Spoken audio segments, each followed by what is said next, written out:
Bismillahirrahmanirrahim. Assalamualaikum warahmatullahi wabarakatuh. Inna hamdalillah nahmaduhu wa nasta'inuhu wa nastaghfiruhu wa nastahdih. Wa na'udzu billahi min syururi anfusina wa min sayyiati a'malina. May yahdihillahu fala mudhillalah wa may yudlil fala hadiyalah. Asyhadu an la ilaha illallah wahdahu la syarikalah. وأشهد أن محمدا عبده ورسوله صفيه من خلقه وحبيبه اللهم صل وسلم وبارك على سيدنا محمد وعلى آله وصحبه وسلم سبحانك لا علم لنا إلا ما علمتنا إنك أنت العليم الحكيم اللهم علمنا ما ينفعنا وانفعنا بما علمتنا وزدنا علما Rabbi syrah li sadri wa yassir li amri wahlul 'uqdatam min lisani yafqahu qawli amma ba'du. Alhamdulillah, para hadirin sekalian, para jamaah sekalian, saudara-saudaraku yang dicintai Allah dan dirindukan oleh Rasulullah sallallahu alaihi wasallam. Puji syukur kita kepada Allah selalu. Allah perjumpakan kita kembali dalam majlis ini setelah 2 kali pertemuan kita tidak berjumpa. Pertama sekali adalah kita mensyukuri, kita ingat kembali akan nikmat Allah, nikmat kita beribadah kepada Allah, nikmat kita beriktikaf dan berkumpul di rumah Allah ini, ya. Guna kita menimba ilmu dan beribadah kepadanya dan memperbanyak zikir, ya. Kemudian juga kita mengingat akan nikmat hidup kita, ya, yang Allah berikan kepada kita dibandingkan dengan saudara-saudara kita yang lain yang mungkin sedang diuji, dicoba oleh Allah Subhanahu wa taala. Kita mengingat dan kita berdoa kepada saudara-saudara kita yang mungkin pada saat ini sedang diuji, dicoba oleh Allah dengan masalah kesehatan mereka. Mudah-mudahan Allah segerakan kesembuhan bagi mereka, Allah ringankan penderitaan daripada mereka, dan Allah jadikan itu adalah sebagai penghapus dosa mereka. Allahumma shfi mardana wa mardal muslimin warham mautana wa mautal muslimin. Allahumma shfi mardana wa mardal muslimin warham mautana wa mautal muslimin. Dan semoga Allah merahmati saudara-saudara kita, ya, keluarga-keluarga kita yang telah dahulu mendahului kita menuju ke alam baqa, lebih dahulu dipanggil oleh Allah Subhanahu wa taala. Maka saudaraku yang dimuliakan Allah, ya, dalam pada hal kondisi seperti inilah sebenarnya, ya, kita mulai banyak merenung akan kehidupan kita, ya. Lebih banyak merenung akan bagaimana kondisi setahun yang akan datang. Kita serba tidak tahu bahwa kondisi kita setahun yang akan datang akan seperti apa. Baik kondisi kita di Banda Aceh, ya, akankah seperti di tempat lain, ya, wallahu alam, kita tidak tahu. Yang pasti, ya, sampai saat ini tidak ada satupun orang yang mampu memastikan bagaimana kondisi Covid dan juga wabah ini akankah berakhir dalam beberapa waktu yang akan datang. Menurut amarat dan tanda-tanda kita lihat, tentu permasalahan masih banyak, ya. Maka oleh sebab itu kehidupan kita saat ini mulai kita merenung lebih lanjut, ya. Mana-mana hal dalam hidup ini yang semestinya kita harus serius, yang mana kita sebenarnya kita main-main. Maka kami angkat topik tentang masalah game, ya. Ini pertama, sebabnya adalah karena banyak daripada kawan-kawan muda, anak-anak kita yang bertanya dan meminta bicara sedikit Ustaz tentang masalah game. Kedua, ini adalah memang kondisi hari ini yang jauh sekali berbeda dengan kondisi zaman dulu. Kita lihat wabah game, ya. Kalau masa konflik kita di Aceh dulu, itu ada orang nonton video game, nonton CD, video CD, masanya marak video CD. Di mana-mana orang rental CD, sampai CD itu di rental demi untuk nonton. Masanya marak dengan itu, ya, di mana-mana. Kemudian masa masuk internet, di mana-mana ada warung internet, orang sibuk dengan internet, ya. Kalau dulu ada masa video game, orang anak-anak kita pergi ke tempat khusus, toko-toko ada video game, mereka main di situ. Hari ini kondisi sudah berbeda lagi, ya. di mana kita nggak perlu kepada toko, tidak perlu kepada tempat khusus untuk pergi untuk bermain game. Tapi saat ini anak-anak kita sudah mulai bermain melalui HP. Ya, dulu ada game ya hanya kita sendiri yang main. Hari ini sudah mulai game online. Dan kebanyakan kita lihat rata-rata kemana kita pergi, mulai dari orang dewasa sampai anak kecil, situ sudah disibukkan dengan masalah game. Sudah disibukkan dengan permainan game. Yang pada saat kondisi hari ini justru tidak, sungguh sangat tidak selaras, tidak sejalan dengan kondisi kita yang semua kita harus bungkus-bungkus sebenarnya. Semua kita harus sing-sing baju. Kita tidak tahu apakah akhir tahun ini kita akan hidup. Wallahu a'lam. Yang semua kita memang masalah mati rahasia Allah. Tetapi tanda-tanda di samping kita itu menunjukkan bahwa itu tidak mustahil yang seperti itu akan terjadi pada kita esok hari. Yang pada saat kondisi kita itu bukan kondisi untuk main-main, bukan kondisi kita berleha-leha, bukan kondisi kita berpikir masalah yang enggak penting dalam hidup. Tapi masanya hari ini ketika kondisi Allah coba kita hari ini, saatnya kita al-jadd. Betul-betul kita serius dalam hidup. Karena mungkin boleh jadi tidak lama lagi ini. Mungkin maaf ya, di antara yang menonton ini, yang mendengarkan ini juga sudah sampai kepadanya ya tanda-tanda daripada Allah. Orang-orang dekatnya sudah dipanggil oleh Allah. Dulu tidak ada, saat ini sudah.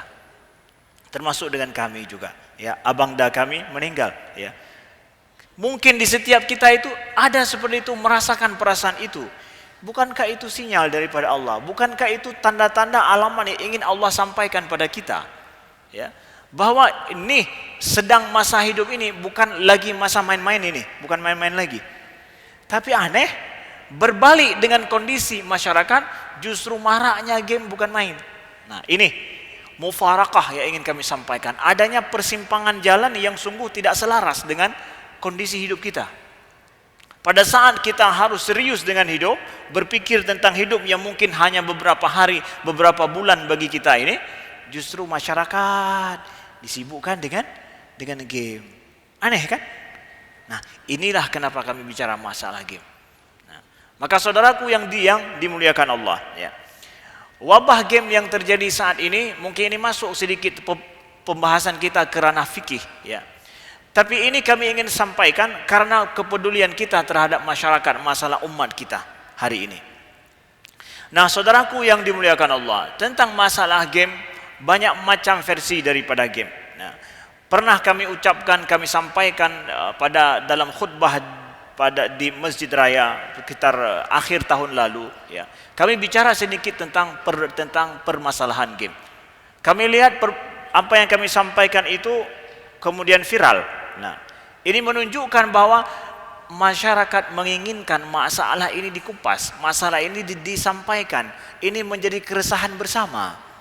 Bukan viral gara-gara ustadznya pintar ngomong, bukan. Tetapi yang kita bicarakan keresahan kita bersama. Keresahan kita bersama masalah game ini. Nah, kami ingin sampaikan yang pertama sekali, di dalam Islam kita lihat, memangnya permainan itu ada tidak? Ada. Permainan itu ada. Al-la'bu ada. Ya. Al-la'bu di dalam Al-Quran kita dapatkan, itu adalah disebutkan untuk sesuatu yang sifatnya adalah laisa bijiddin, bukan sesuatu yang serius. Dan tidak diinginkan di belakang itu kadang suatu manfaat yang pasti, ya. Makanya orang-orang kafir ada menyebutkan kepada para nabi, qalu ajitana bil haqq am kunta minal la'ibin. Wahai para nabi, memangnya kalian ini membawa kebenaran atau kalian ini main-main saja? Jadi al-haqqu wal la'b. Jadi istilahnya di dalam Al-Quran ada dipakai kata-kata kebenaran dengan main-main. Main itu al-la'bu, seakan-akan enggak lagi serius ini. Nah, memangnya apakah ada di dalam Islam kita ini harus serius banget atau boleh main-main? Ada main-mainnya. Ada rasa kita, ada bercandanya ada. Kita lihat pada Rasulullah sallallahu alaihi wasallam. Ada main, ada main. Islam tidak melarang permainan. Islam tidak melarang kita ingin senang, kita ingin berleha. Al-lahu wal la'ib boleh. Nah, tapi lihat ya, Contoh misalkan kepada Nabi sallallahu alaihi wasallam. Nabi dengan keluarga beliau, ya. Beliau, ya, banyak bercanda, banyak bermain, bahkan Nabi pernah, ya, lomba lari bersama istri beliau Aisyah radhiyallahu anha, ya. Pada saat Aisyah radhiyallahu anha kondisi tubuh beliau masih masih ramping, ya, tidak gemuk, ya. Selalu lomba lari dengan Nabi, itu Nabi yang kalah. Aisyah radhiyallahu anha selalu yang menang. Nah, tapi pada saat kemudian tubuh Sayyidah Aisyah radhiyallahu anha sudah mulai, ya, berisi, Nabi masih juga lari-lari, uronyo talu, ya, tinggal menang, ya. Main untuk apa? Hanya untuk menyenangkan istri, hanya untuk saling menyenangkan diri kita bersama. Itu tidak dilarang dalam Islam, tidak ada masalah, ya. Tidak ada salahnya, boleh bermain-main seperti itu. Kemudian juga Nabi SAW, ya, mengizinkan, ya, sebahagian para sahabat bahkan bermain tombak di dalam masjid misalkan, ya. Mereka bermain ketangkasan memainkan tombak, ya.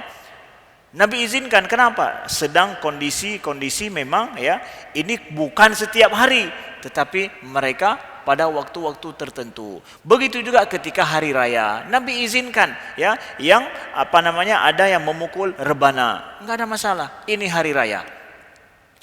Tapi kita lihat bahwa yang diizinkan permainan oleh Nabi dulu itu kita dapatkan adalah bukanlah memang kerjanya main-main, bukan. Memang ada waktu-waktu tertentu orang ingin berleha. Begitu juga Nabi ada bercanda. Jadi kadang main-main enggak mesti harus sama orang. Main dengan candaan, dengan kata-kata juga menjadikan kita senang, ya.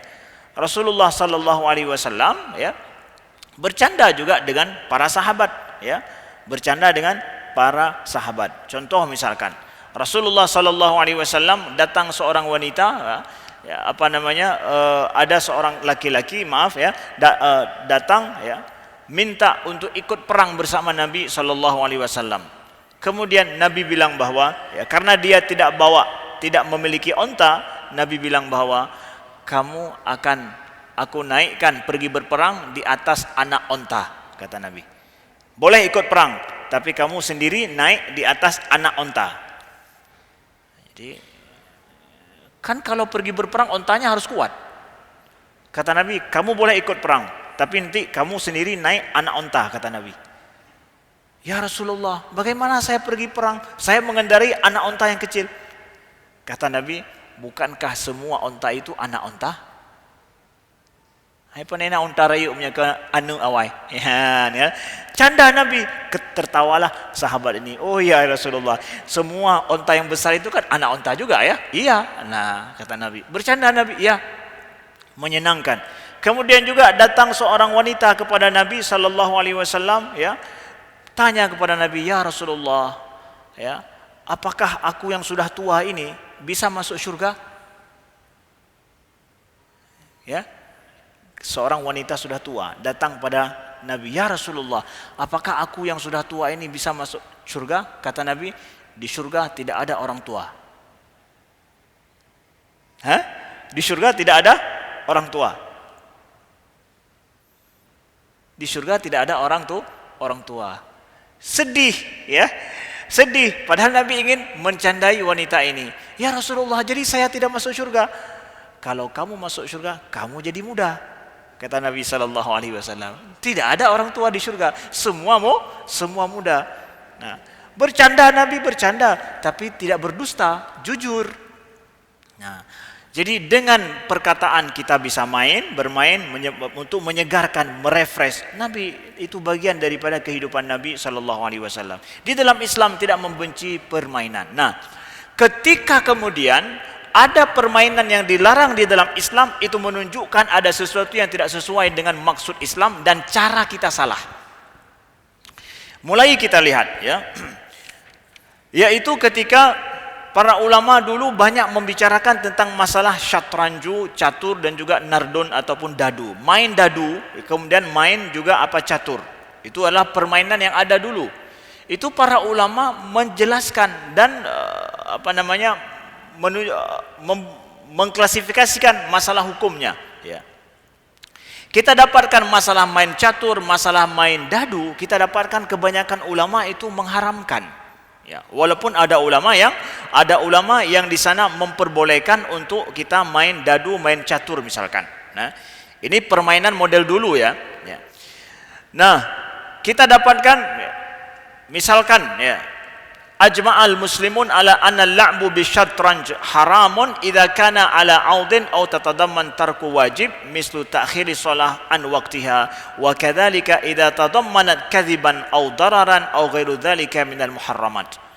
Nah, permainan syatranju yaitu sifatnya adalah seperti catur dan semua model permainan yang lain itu semua bisa dihukum haram, enggak boleh kita main kalau di situ ada perjudiannya.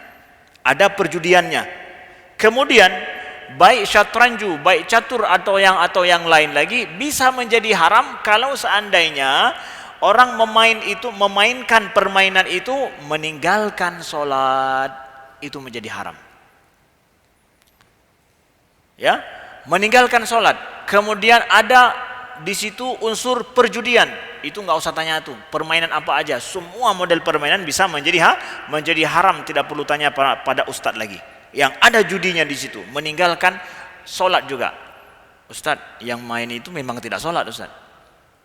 Ya, bukan meninggalkan sholat, memang tidak sholat. Kiban man hukum ji? Orang yang sholat gara-gara main meninggalkan sholat saja haram mainnya. Ya, apalagi yang main memang tidak sholat, bukan permainan yang haram, dia jadi haram. Ya, menyehana semayang, ya, menyehana kalau tidak sholat, ya, bukan cuma permainan jadi haram, wajahmu pun jadi haram. Memang hana sholat, lebih lagi. Nah, maka dari sini saudaraku yang dimuliakan Allah, main game anak muda kita hari ini ada unsur yang ketiga yang menjadikan dia haram itu apa? Adalah apa yang disebutkan idza tazammana kadziban aw dararan aw ghairu dzalika minal muharramat. Kalau di dalamnya ada darar. Darar itu apa? Sesuatu yang membahayakan bagi diri sendiri. Ya, membahayakan bagi diri sendiri. Apakah main game membahayakan diri sendiri? Dengan berbagai macam game. Game juga banyak klasifikasinya. Kami tahu, game itu banyak. Kita tahu, game itu ada game yang di dalamnya ada game perang, ada game main mobil, ada game edukasi lagi bahkan. Ya, ada game edukasi lagi. Nah, dari berbagai macam game itu, kalau ada unsur judi, kalau di dalamnya ada unsur meninggalkan kewajiban, ya, kewajiban baik sholat ataupun kewajiban yang lain yang harus kita laksanakan di kantor, main game mobil yang semestinya dia harus menjalankan tugasnya dari jam sekian ke jam sekian, tapi main game mobil sama-sama, game perang sama-sama, itu meninggalkan kewajibannya. Permainan itu walaupun simulator mobil menjadi haram karena dia meninggalkan kewajibannya. Orang ngantri di sana, mereka main game di dalam. Contoh misalkan, kalau sudah sampai begitu bisa menjadi haram. Kemudian menjadi haram gara-gara darar, bahaya. Demi Allah, ada tidak bahaya kita main game? Ada dan tidak. Kalau main game sesekali yang di dalamnya tidak ada pornografi, di dalamnya adalah main sama anak-anak, orang tua bersama dengan anaknya, ya, seminggu sekali, kemudian mungkin sebulan sekali juga, ya. Bagaimana? Nah, yang tidak ada dorarnya, semuanya terkontrol, gamenya tidak ada unsur pornografi, tidak ada unsur yang membahayakan bagi anak, mungkin itu hal sesuatu yang ditolerir. Tapi pada saat game yang dimainkan itu sudah sampai tahap kecanduan, walaupun game perang, game mobil sekalipun, ya, tapi sudah unsur kecanduan, kita akan tanya pada para ahli. Kalau anak-anak sudah sampai candu, orang tua sudah sampai candu main game, ya, apa artinya kalau sudah mulai kecanduan? Ada orang candu itu paling kurang ada dua macam kata para ahli. Ada candu gara-gara zat seperti sabu-sabu, itu langsung membahayakan pada fisik tubuh. Itu kecanduan pada tubuh langsung, kecanduan zat tertentu menjadikan dia itu kurus, kemudian rusak organ tubuhnya, ya. Ada namanya kecanduan perilaku. Itu menurut para pakar bidang adiksi, ya. bahwa kecanduan perilaku. Nah, game ini kadang nggak kecanduan zat, dia bukan kecanduan zat, tapi dia kecanduan perilaku. Kecanduan perilaku yang kalau dia nggak memainkan seperti itu, mulai terganggu bukan fisik dulu, nggak fisik dulu, tapi mentalnya. Yang terganggu mentalnya, hilang semangat, depresi, marah-marah, malam tidak bisa tidur, ya. Kalau dia tidak memainkan itu. Demi Allah, rata-rata yang suka main game lama-lama, malam tidak tidur, ya. Apakah karena ingin hiburan atau sudah sampai kecanduan? Kalau sudah sampai kecanduan, sepakat para pakar, para ahli bahwa ini akan membahayakan mental, setelah itu tubuh mereka. Tidak makan lagi, yang main-main game sampai tidak tidur malam, itu apa namanya, makan Indomie makannya. Terus besok makan Indomie lagi. Kamu cepat, karena apa?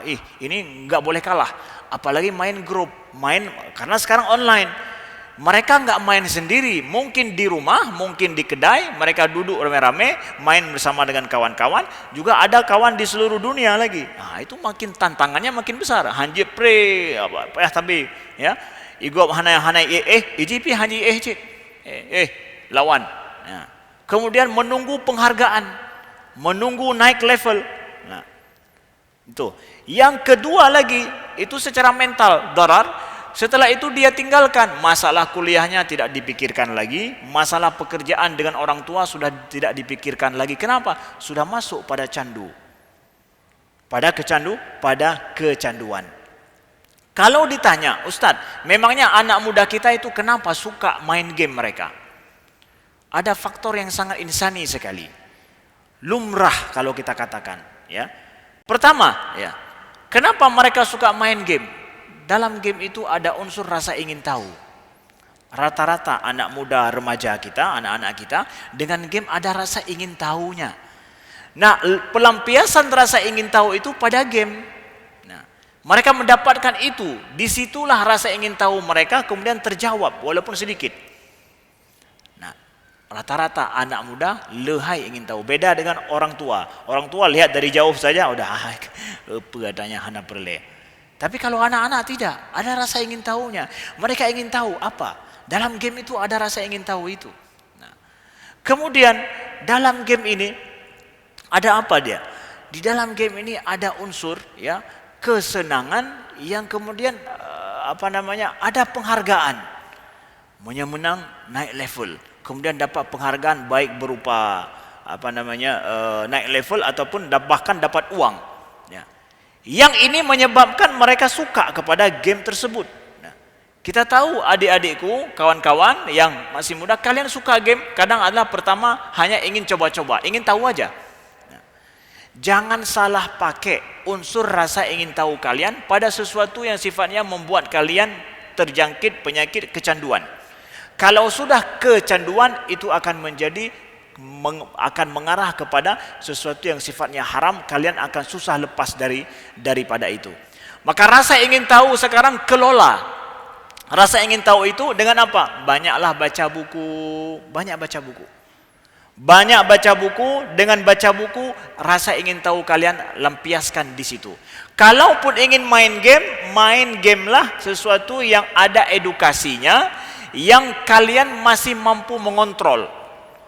Ya, tidak meninggalkan yang wajib pada saat memang betul-betul waktunya kosong, ya. Kemudian setelah itu juga kondisi kalian, ya, pada saat itu sanggup mengontrol diri, tidak akan dijerat, ya, atau diokupasi namanya oleh kondisi game. Kau ini hanya pelung harus duduk, itu sudah, kalau harus duduk selalu, itu sudah masuk pada di mana dia sudah masuk kepada ranah kecanduan pada game. Kelola diri kalian, ya. Kalau ingin main game secara halal, artinya apa?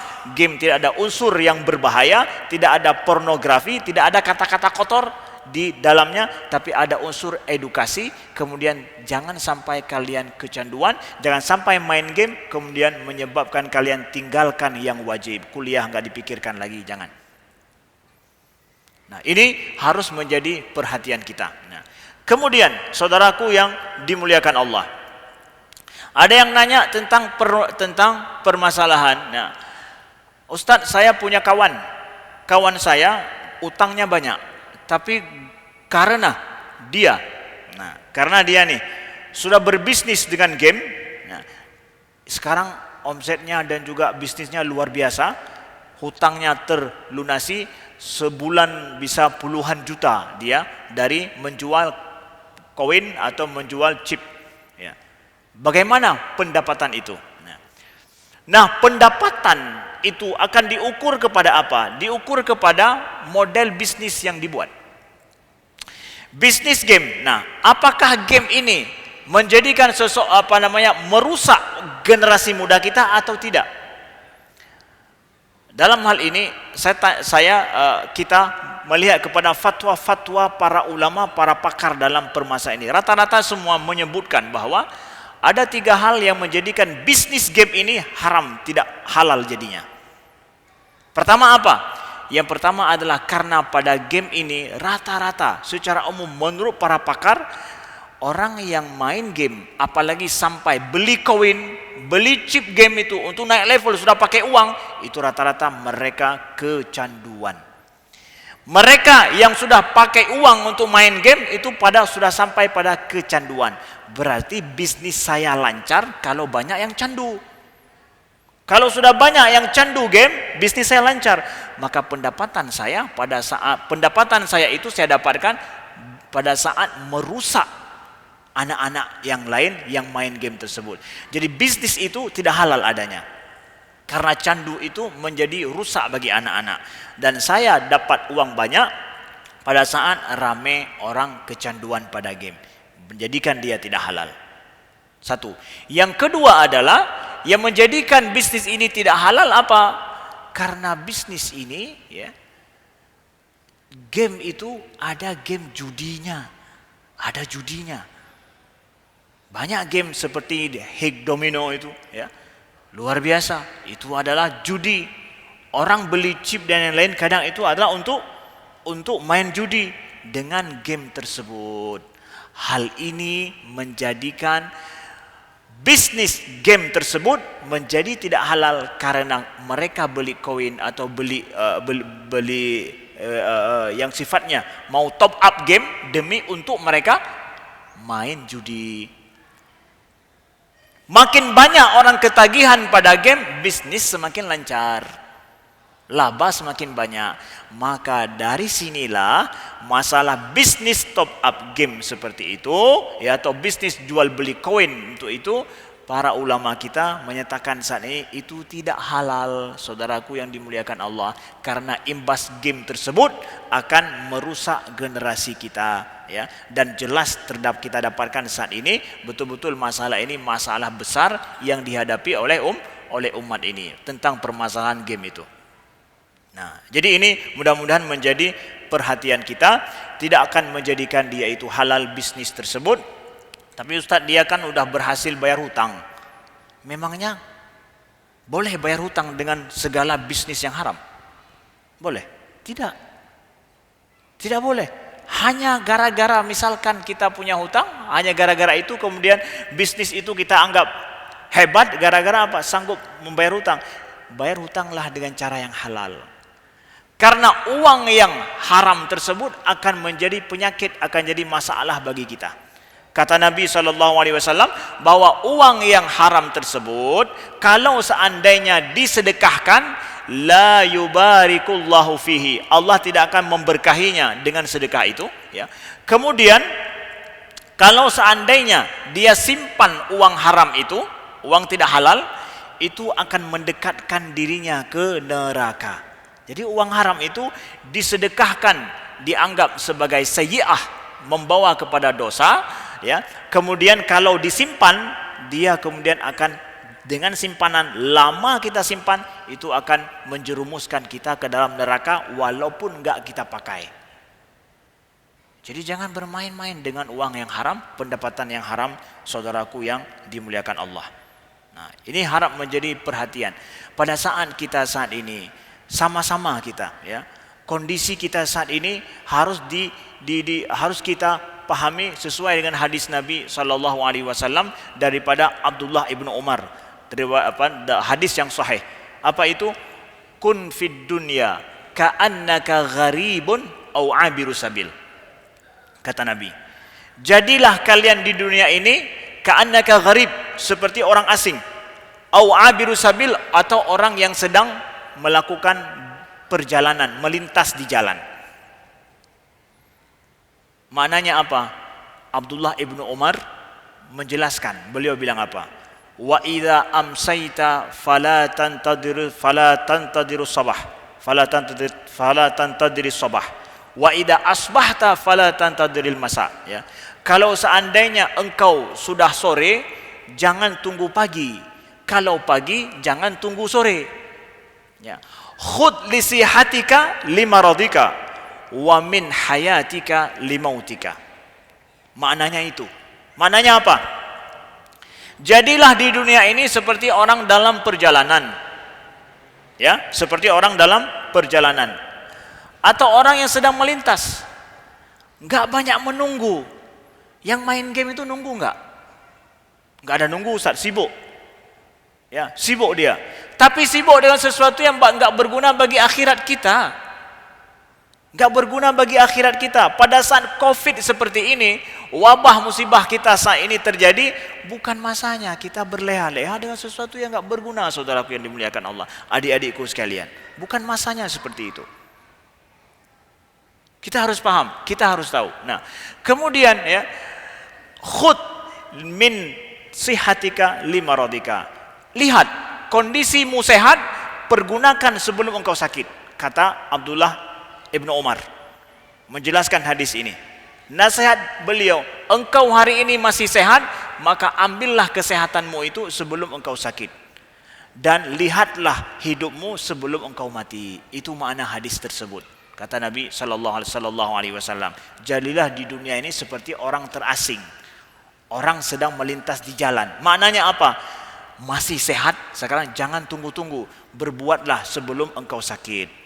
Dan saat ini penyakit mewabah, siapa saja boleh terkena itu kapan saja tanpa kita ketahui. Maka pergunakan sebelum tabung oksigen harus kita bawa kemana-mana, atau kita harus diikat oleh tabung oksigen, saudaraku yang dimuliakan Allah. Jangan pada saat kita masih bernafas lega, justru banyak bernafas di depan game, adik-adikku sekalian. Saatnya kita jiddon, saatnya kita serius ini. Kenapa? Mungkin umur tidak lama. Ya, pada saat kita masih sehat, pada saat inilah pengamalan hadis ini harus betul-betul kita laksanakan, kita jalankan. Ya. Dan ambil daripada hidup kita sebelum kita mati. Saat ini di mana-mana kita lihat saudara kita yang dekat dengan kita tiba-tiba dipanggil Allah oleh sebab penyakit yang sudah kita pahami bersama. Nah, maka saatnya kita lebih banyak berpikir kepada mati, bukannya justru banyak main game. Sungguh itu tidak layak dan sungguh tidak masuk akal. Sangat tidak masuk akal sekali. Nah, ini adalah pesan yang ingin kami sampaikan kepada kami sendiri, kepada adik-adik kami. Bukan kami membenci pada kalian adik-adikku sekalian, bukan. Tapi saatnya menasihati, saling menasihati. Kondisi ini kondisi mengkhawatirkan semua kita.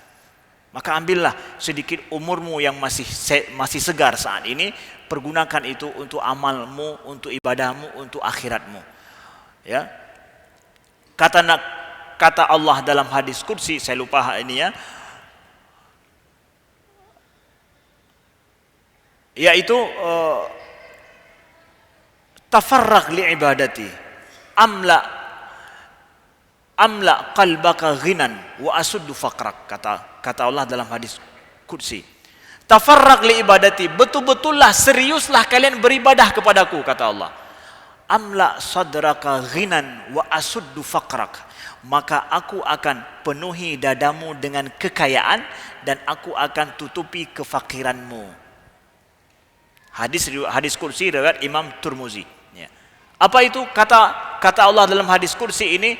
Tafarragh li'ibadati, seriuslah betul-betul beribadah padaku, amla sadraka ghinan, maka aku akan menjadikan hatimu itu kaya. Wa asuddu faqrak, maka aku akan penuhi kefakiranmu. Jadi kalau kita fakir, Allah akan penuhi hajat kita. Jadi jadikan hidup ini serius untuk ibadah, saudaraku yang dimuliakan Allah. Dan pesan yang terakhir adalah pesan tarbiyah, pesan edukasi untuk siapa? Untuk orang-orang tua. Orang tua banyak mengeluh tentang anaknya main game. Nah, maka ada pesan edukasi di sini. Enggak semua anak-anak main game gara-gara dia suka pada game. Jadi tak boleh kita bilang bahwa memang anak punya game je mandum galak. Tidak. Ada edukasinya bahwa sebahagian anak-anak kita lari kepada game itu karena kondisi rumah tangga yang tidak ada hiburan dan tidak ada sesuatu yang menyenangkannya dari orang tuanya yang hanya dia dapatkan melalui game. Satu. Kedua, kondisi di mana pendidikan kita tidak ada yang menjadikan anak kita terhibur dengan pendidikan mereka. Akhirnya mereka harus mencari pelarian mereka kepada sesuatu yang menyenangkan sesaat. Nah, jadi pesan bagi orang tua, bagi mereka yang merasakan bahwa anak-anaknya suka dengan game saat ini di rumah, pesannya adalah jadikanlah permainan lain yang menyenangkan bagi mereka selain daripada game. Berikan permainan lain yang mereka itu bisa bergerak, bisa bermain dengan proporsional yang mereka bisa capek. Dengan capek nantinya mereka akan mengakhiri permainan. Tapi kalau game, naik. Anda main game? Naik. Menangnya naik level kedua. Level kedua ada tantangan lagi, level selanjutnya. Anda habis-habis. Habis-habis katanya. Tapi menyamain lagi katanya patok lele kenang bak muka tiga kabeh tu baju kan ya lembam kena di muka kita kasih ya kaji hana payah tham cik kai ikroi pakan kahe permainan olahraga, permainan yang membuat mereka sehat segar. Berikan permainan lain. Kemudian pendidikan juga, pendidikan jadikan anak kita ya, ketika kita mendidik mereka rasa ingin tahu dan jawablah rasa ingin tahu mereka, arahkan rasa ingin tahu itu.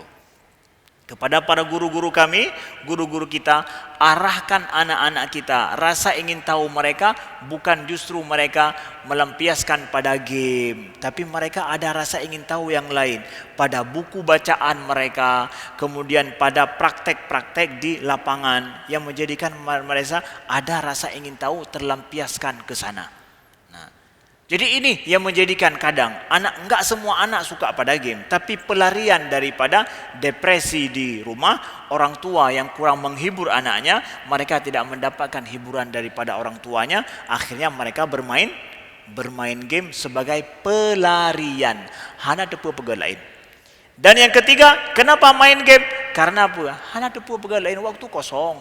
Lihat kawan main game sana sini ya, ikut-ikut saja. Ini kejadian di kampung-kampung. Maaf ya, bagi saudara-saudara kami yang di kampung-kampung, hana mohoja budna tapi tapi yang ada apa? Kawan-kawan main game. Waktu kosong.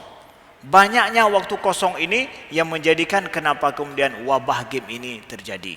Nah, maka di akhir daripada pelajaran kita pada hari ini, saudaraku yang dimuliakan Allah, kami ingin tegaskan kembali bahwa jadikanlah kehidupan yang saat ini mencemaskan kita itu risalah daripada Allah, itu pesan daripada Allah.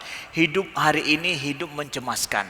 Maaf kata-kata mencemaskan dalam tanda kutip, bukan untuk menakut-nakuti, tapi Allah tidak pernah melakukan sesuatu atau mengizinkan sesuatu terjadi dalam hidup kita karena sia-sia. Semua itu ada hikmah, ada pesan kepada kita.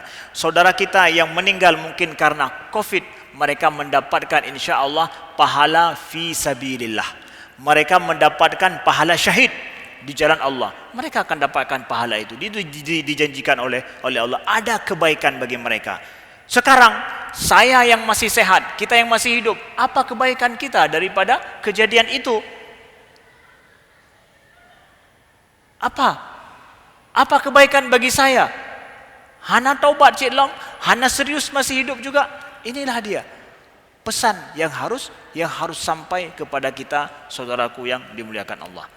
Ya, sekian daripada kami, mudah-mudahan telah menjawab beberapa pertanyaan tentang masalah ini dan juga pesan yang terakhir kepada kita. Subhanakallahumma wa bihamdika asyhadu an la ilaha illa anta astaghfiruka wa atubu ilaika. Wassalamualaikum warahmatullahi wabarakatuh.